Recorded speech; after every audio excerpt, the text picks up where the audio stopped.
Ya gue kan agent baru, gue nggak punya budget, apalagi kalau harus iklan berbayar kan artinya harus keluarin budget nih, harus keluarin uang supaya bisa ngiklan. Sedangkan gue lebih sering pakai organik, tapi di organik juga agak lama nih bang, gue nggak dapat closingan gitu ya. Udah 4.000 postingan, tapi nggak kunjung-kunjung closing. Nah itu adalah satu curhatan dari teman-teman kita yang bergerak di bidang agent properti.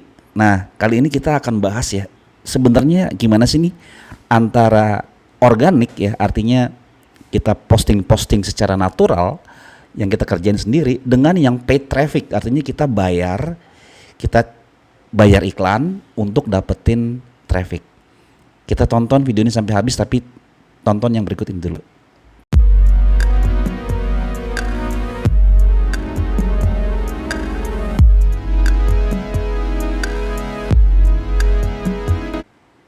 Assalamualaikum warahmatullahi wabarakatuh. Welcome, selamat datang buat teman-teman yang baru saja masuk ke channel Bang Omar. Salam kenal, saya Omar, seorang property business coach dan juga advertiser lah katakan gitu ya. Salam kenal, dan di channel ini kita berbagi tentang properti, tentang bisnis properti, tentang marketing dan yang lain-lainnya gitu ya. Nah teman-teman, sebelum nanti kita dengerin ocehannya Bang Omar gitu ya, ini ada satu hal ya. Jadi kita sekarang sudah merilis ya sebuah e-course tentang Meta Ads for Property. Jadi ini rangkuman pengalaman saya dalam beriklan, dalam membantu teman-teman developer dalam memasarkan propertinya, sehingga isi dari e-course-nya itu adalah ya lebih ke praktis kita ya, study case dan juga fundamental. Jadi buat teman-teman yang baru bisa ngiklan ataupun baru mau mulai ngiklan, ini cocok banget. Jadi silakan aja nanti cari link di bawah ini untuk join kelasnya. Nah sekarang kita masuk saja langsung ke materinya tentang mana yang efektif nih, paid traffic atau organic traffic. Yuk kita simak. Organic vs paid. Nah ini kadang-kadang jadi perdebatan ya gitu ya, terutama mungkin buat teman-teman yang budgetnya terbatas, kemudian juga ya sebenarnya ada, karena memang ini dua arus yang cukup berbeda gitu. Yang satu kita pakai effort ya, pakai tenaga kita, pakai waktu kita, yang satunya lagi kita pakai budget gitu ya, pakai uang, pakai anggaran. Nah sebenarnya gimana sih kita bisa melihat hal ini gitu ya. Nah kita lihat di sini plus minusnya dulu lah gitu ya. Nah kita lihat plus minusnya dari sisi organik. Nah organik itu adalah aktivitas yang sebenarnya bisa dibilang nggak gratis juga gitu ya, dia berbayar juga ya, dia ada effort kita juga. Misalnya kita pakai tim, pakai orang-orang yang membantu kita, kan itu harus kita gaji juga gitu ya.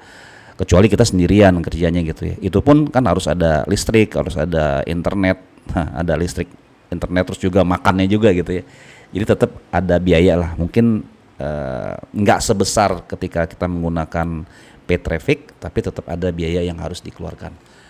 Nah, organic traffic itu apa aja sih sebenarnya? Kita sebelum ke plus minusnya gitu ya, itu ada yang namanya SEO, ada posting gitu ya, terus ada content marketing, ada live gitu ya. Nah, ini yang sifatnya mungkin ada effort dari kita untuk membuat konten gitu ya, sehingga nanti orang akan melihat, orang akan memahami siapa kita, lalu dia akan take action ya, misalkan dia ngeklik ataupun dia nge-like, komen, atau di engage lah dengan kita gitu ya.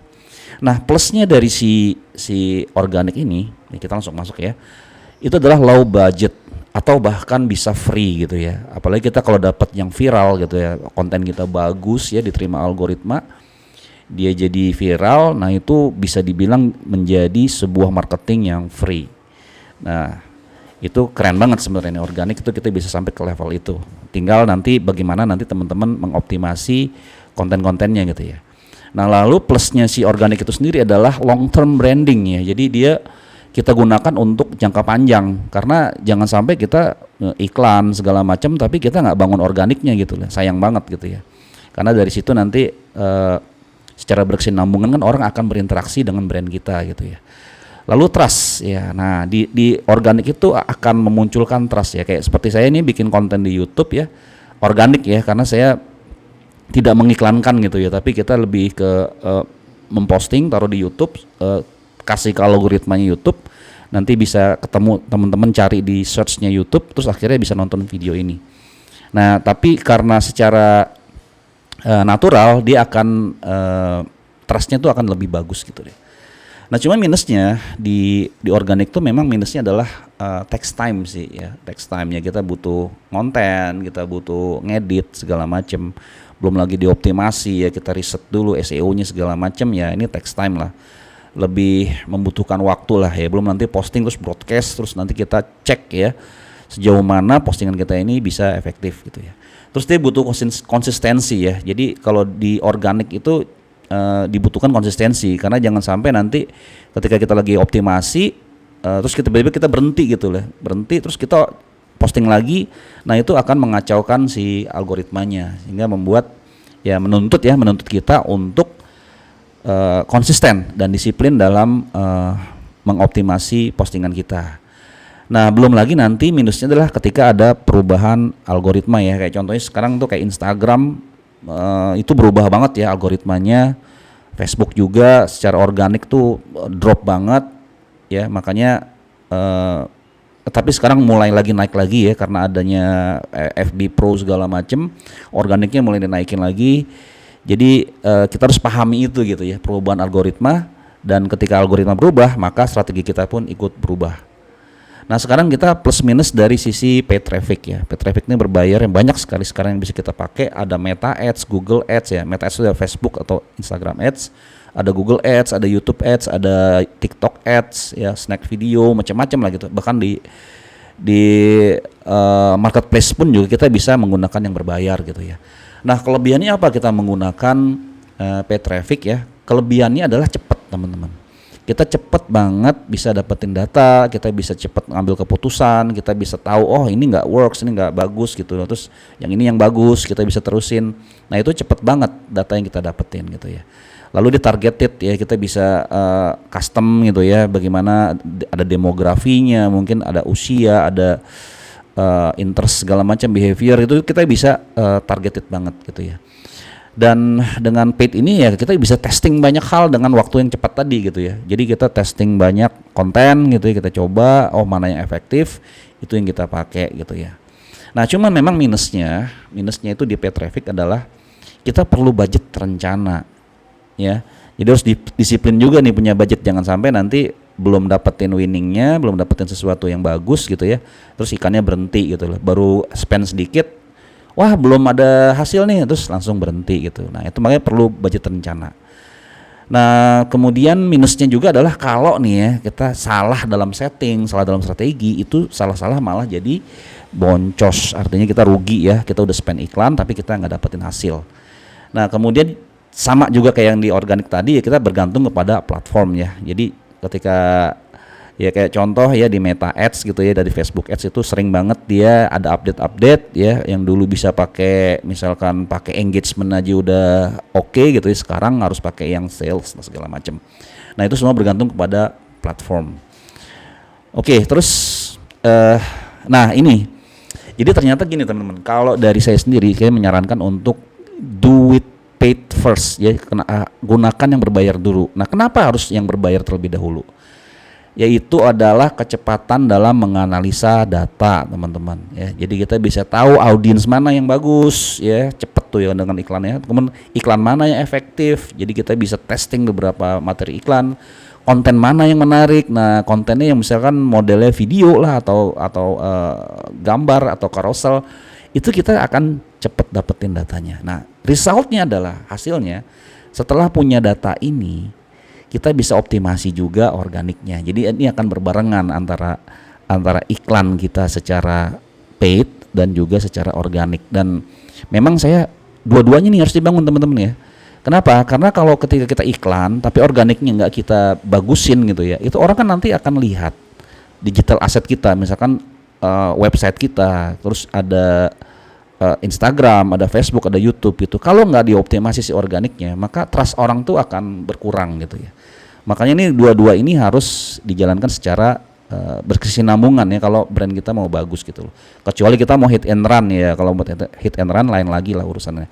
Tapi karena kita ingin membangun sebuah database, membangun sebuah kolam audience gitu ya. Nah, itu kita butuh membangun kedua-duanya. Nah, buat teman-teman sendiri yang Agent Property ini sebenarnya sekarang udah pakai yang paid atau yang pakai yang organik. Nah, coba komen di bawah. Nah, saya ada satu hal yang ingin saya sampaikan gitu ya. Terkait dengan cara optimasi ya. Jadi nanti gunakan paid traffic ini untuk tes ya, untuk mendapatkan data awal, lalu integrasikan dengan organic content yang tadi saya bilang ya. Nah, lalu yang terakhir adalah kita lakukan retargeting. Jadi teman-teman misalkan optimasi Instagram nih, bikin postingan banyak gitu ya.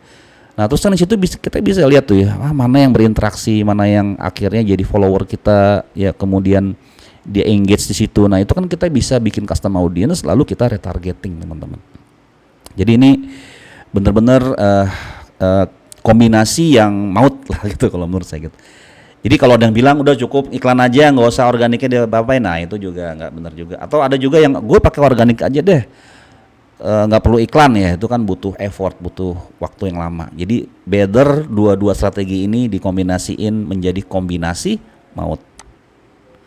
Oke teman-teman, kebetulan saya lagi bikin sebuah e-course ya yang bisa teman-teman ikutin, namanya Meta Ads for Property Success. Jadi teman-teman nanti bisa mengakses Meta Ads course saya gitu ya, nanti ada linknya di bawah.